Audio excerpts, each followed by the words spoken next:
रमेश और मीरा की अभी नई नई शादी हुई थी। घर में ससुर यानी रमेश के पिता महेश जी और वे दोनों बस 3 ही लोग थे। रमेश के माँ बाप ने जीवन भर मेहनत करके पाई पाई जुटाकर बड़ी मेहनत और अरमानों से घर बनाया था, वरना आज के समय में दिल्ली में घर बनाना तो दूर की बात है, किराए पर भी बहुत मुश्किल से घर मिलता है। जब रमेश कॉलेज में था तब माँ दुनिया को छोड़कर जा चुकी थी। एक काम वाली बाई रूपमती थी जो सुबह से लेकर शाम तक उनके घर का सारा काम करती थी। नई नई शादी हुई थी, इसलिए रूपमती का दिन भर घर में रहना मीरा को अपनी रोमांस में बाधा सा लगता था। इसलिए अब रूपमती सुबह खाना बना के और कपड़े पोछा करने के बाद चली जाती और वापस शाम को आकर खाना बनाती।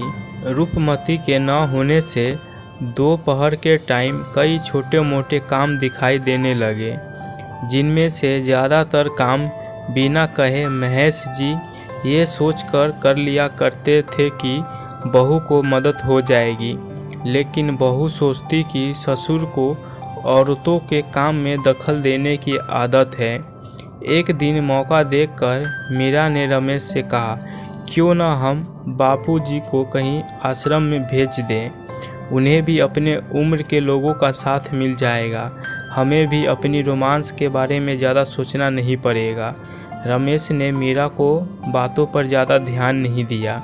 कुछ दिन ही बीते थे कि महेश जी अपने दोस्तों के साथ 5 दिन के लिए टूर पर चले गए और इत्तेफाक से इसी दौरान रूपमती भी छुट्टी पर थी। फिर क्या मीरा को जैसा चाहिए था वैसा समय मिलने लगा। अब रमेश होटल में खाना खा लेता और मीरा ऑनलाइन खाना मंगाकर काम चला लेती थी। खाना बनाने की टेंशन ही नहीं थी, लेकिन घर से में निकलने वाले सारे काम तो अभी भी करने ही थे। ससुर की गैर हाजिरी में मीरा को एहसास हुआ कि वह बिना कहे ही जो काम कर लिया करते थे उनसे कितना फ़र्क पड़ता था। छोटे मोटे लगने वाले यह काम भी काफ़ी मेहनत लगता है करने में। कुछ ही दिन बीतने के बाद एक दिन रमेश मीरा को कहता है, चलो आज कहीं बाहर घूम कर आते हैं। मीरा बड़ी खुशी खुशी सज धज कर बाहर जाने के लिए तैयार हो जाती है। रमेश मीरा को अपने घर से 5 किलोमीटर दूर एक घर में लेकर आता है। एक आदमी रमेश के हाथों में एक चाबी देता है।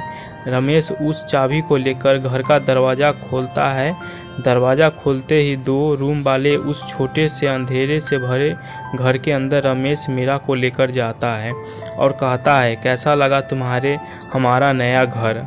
रमेश कहता है, हम अगले महीने से इसी घर को भाड़े से लेकर रहेंगे और रोमांस का मज़ा लेंगे। अभी मेरी आमदनी के हिसाब से मैं यही कर सकता हूँ।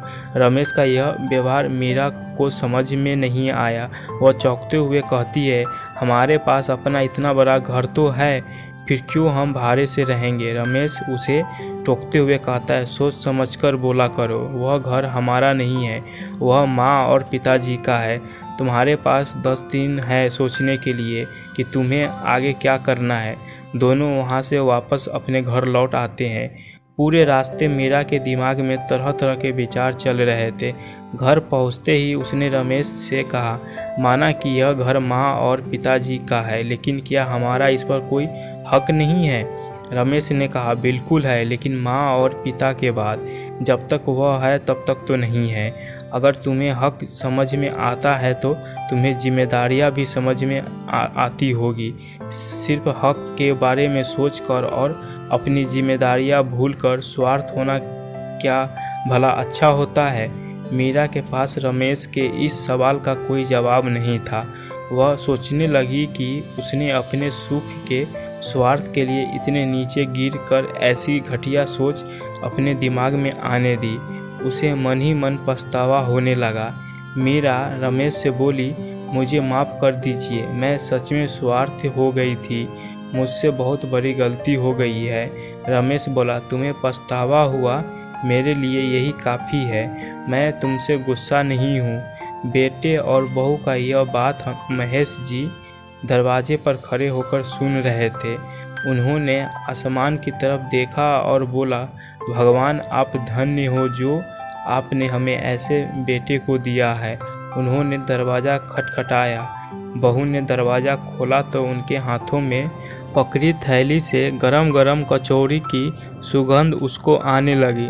ससुर ने अपनी बहू से कहा कि वो कोने वाले दुकान के पास से लाया हूँ, तुम्हें बहुत पसंद है ना। मीरा को अपने ससुर के प्रति विचार और ससुर के उसके प्रति प्यार, उन दोनों का फर्क समझ में आते ही उसकी आंखों में आंसू और चेहरे पर अपने परिवार के प्यार के कारण मुस्कान आ गई। दोस्तों, इंसानी दिमाग में दिन भर में कुछ न कुछ विचार आते हैं, कुछ अच्छे तो कुछ बुरे, लेकिन किसी भी सोच को शब्दों में परिवर्तन करने से पहले उनको समझना बहुत ज़रूरी है। अक्सर शब्द और वास्तविकता एक दूसरे से मेल नहीं खाते हैं। हमारे बड़े जो हमें बोझ लगते हैं, जिनसे हम बात में गुस्सा हो जाते हैं, और ऐसा इसलिए होता है क्योंकि हम खुद के बारे में सोचते हैं और हम उनके योगदान को समझ नहीं पाते। वह हमारे जीवन में बहुत अहम किरदार निभाते हैं। तो दोस्तों, आपको ये कहानी कैसा लगा, आप हमें कमेंट बॉक्स में बताएं, और कहानी पसंद आई है तो एक लाइक कर दें। ऐसे ही और मज़ेदार कहानियों के लिए मेरे चैनल को सब्सक्राइब ज़रूर कर लें। धन्यवाद।